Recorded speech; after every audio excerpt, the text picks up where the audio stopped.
ஹாய்ங்க. எப்படி இருக்கீங்க? நான் சூப்பரா இருக்கேன். நான் இந்த வீடியோல பேசக்கூடியது துரந்தர் படத்த பத்தி தான். துரந்தர் 1 1300 கோடி ரூபா வசூல் பண்ணியிருக்கக்கூடிய இந்திய சினிமாவின் ஒரு மைல்கல் சினிமாவா தான் மாறி இருந்துச்சு.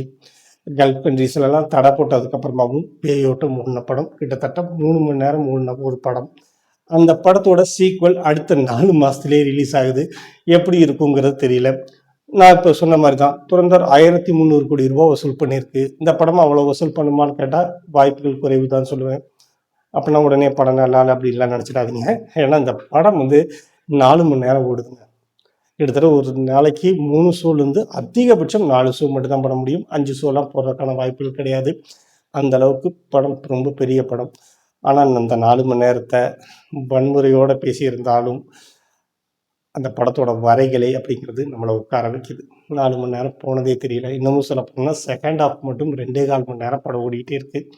துரந்தர் 1 பார்த்தவங்களுக்கு எல்லாருக்குமே தெரியும் அந்த படத்தோட கதை. பாகிஸ்தானுக்குள்ளே போன ஒரு உளவாளியை பற்றின கதை தான். அதில் கடைசியாக அந்த உளவாளி யார் அப்படிங்கிறத நாங்கள் அடுத்த பக்கத்தில் சொல்லுவோம் அப்படிங்கிறத சொல்கிறாங்க. அது உளவாளி யார் அப்படிங்கிறதுனா அது ரன்வீர் சிங் தான். அவருடைய பின் கதையை நாங்கள் சொல்லுவோம் அப்படிங்கிற மாதிரி சொல்லி முடிக்கிறாங்க. இந்த படத்தை அதுலேருந்து ஆரம்பிக்கிறாங்க. ரன்வீர் சிங் ஒரு தூக்கு தண்டனை கைதி. ஏன் தூக்கு தண்டனை கைதியானார், அவர் பாகிஸ்தான் லயாரியில் இனிமேல் என்ன பண்ண போகிறாரு அப்படிங்கிறதா படம். நிறைய வன்முறைகள் இருக்குது, நிறைய ரத்தம் தெரிக்கும் காட்சிகள் இருக்குது. ரொம்ப நல்லாவே ஃபைட் சீன் எடுத்திருந்தாலும் ஒரு கட்டத்துக்கு மேலே திகட்டிடுது. அதுவும் கிளைமாக்ஸ் ஃபைட் சீன்லாம் அவ்வளோ நீளமாக போயிட்டே இருக்குது. ஆனால் ரன்வீர் சிங்கை பார்த்துக்கிட்டே இருக்கு.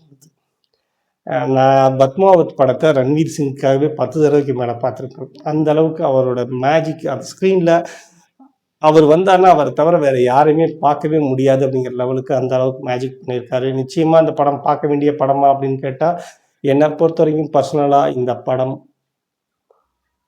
உண்மையிலே அபாயமான படம். 2 சமூகத்துக்கு நடுவில் கோல் மூட்டக்கூடிய ஒரு படம். ஒரு சமூகத்தையே தவறானவர்களாக சித்தரிக்கக்கூடிய படம்.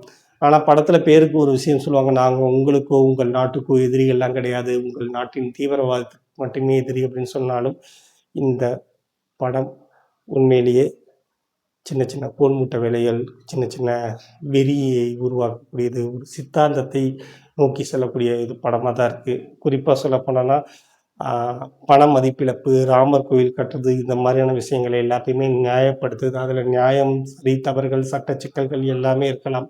ஆனால் ஒரு திரைப்படம் அப்படிங்கிறது கலை வடிவம், அதுக்குள்ளே அரசியலை கொண்டு வராதீங்கன்னு ஆயிரக்கணக்கான முறை ஒவ்வொருத்தரும் கத்தி கதறினாலும் இந்த படம் அரசியலை தான் பேசுது. ஒரு இப்போ இருக்கக்கூடிய டிஜிட்டல் இந்தியா, புதிய இந்தியா தான் சரியானது, அதனுடைய கொள்கைகள் தான் சரியானது அப்படிங்கிறது தான் இந்த படம் இன்னொரு முறை நிறுவுது. அதுதான் நிஜமும் கூட. நிஜம்னா நான் சொல்லக்கூடியது அதை தான் பண்ணிக்கிட்டு இருக்காங்க அப்படிங்கிறது தான். இதில் எனக்கு கருத்து மாறுபாடுகள் நிறைய இருக்குது. ஒரு சிலரை வச்சுக்கிட்டே ஒட்டுமொத்த சமூகத்தையும் குற்றவாளிகளாக பார்க்கறது, அவங்கள வேறு விதமாக பார்க்கறது அப்படிங்கிறது என்றைக்குமே எந்த வகையிலுமே யாராலையுமே ஏற்றுக்கொள்ளக்கூடியது கிடையாது. அந்த வகையில் துரந்தர் தொடர்ச்சியாக அதை மட்டும்தான் பண்ணியிருக்கு. 2 பாகங்களும். அதுவும் துரந்தர் முதல் பகுதியில் அப்படி இலைமறை காய்மறையாக பேசக்கூடிய விஷயங்கள் எல்லாத்தையுமே இந்த படத்தில் பட்டவர்த்தனமாக பேசியிருக்காங்க அப்படிங்கிறது வருத்தத்துக்குரியது தான். ஆனால் படமாக பார்த்தீங்கன்னா 4 மணி நேரம் அப்படிங்கிறது வருத்துங்க. நிறைய சேசிங் காட்சி, அதுவும் பாகிஸ்தான் இப்படி தான் இருக்குன்னு நம்மளை நம்ப வைக்கிறாங்க இல்லையா, அந்த ஒரு இதுக்காகவே போகலாமா, அவ்வளோ ஆர்ட் டைரக்ஷன், அவ்வளோ நுணுக்கமாக பண்ணியிருக்கக்கூடியது.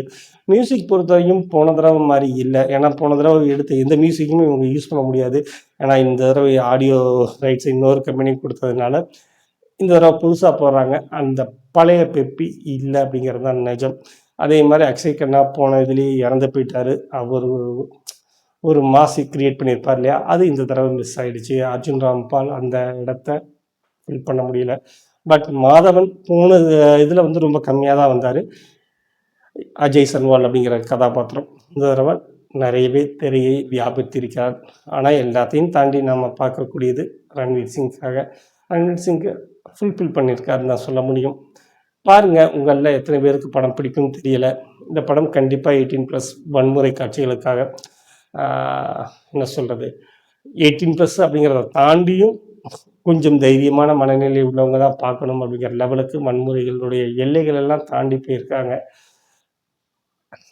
அதையும் சேர்த்துக்கிட்டு தான் நம்ம கில் பார்த்துருக்கோம். ஸோ இந்த படத்தையும் பார்த்துக்கிட்டு தான் இருக்கும். பார்ப்போம். பாருங்கள், பார்த்துட்டு நான் சொல்கிற விஷயங்கள் எல்லாமே கரெக்டாக அப்படிங்கிறது யோசிங்க. இந்தியா இந்து நாடாக மாறுகிறதோ அப்படிங்கிற டவுட்டெல்லாம் எனக்கு வருது. அது அபாயமானது. அவ்வளோதான் என்னுடைய வார்த்தை. இந்த படத்தை பற்றின என்னுடைய வரி அது மட்டும்தான்.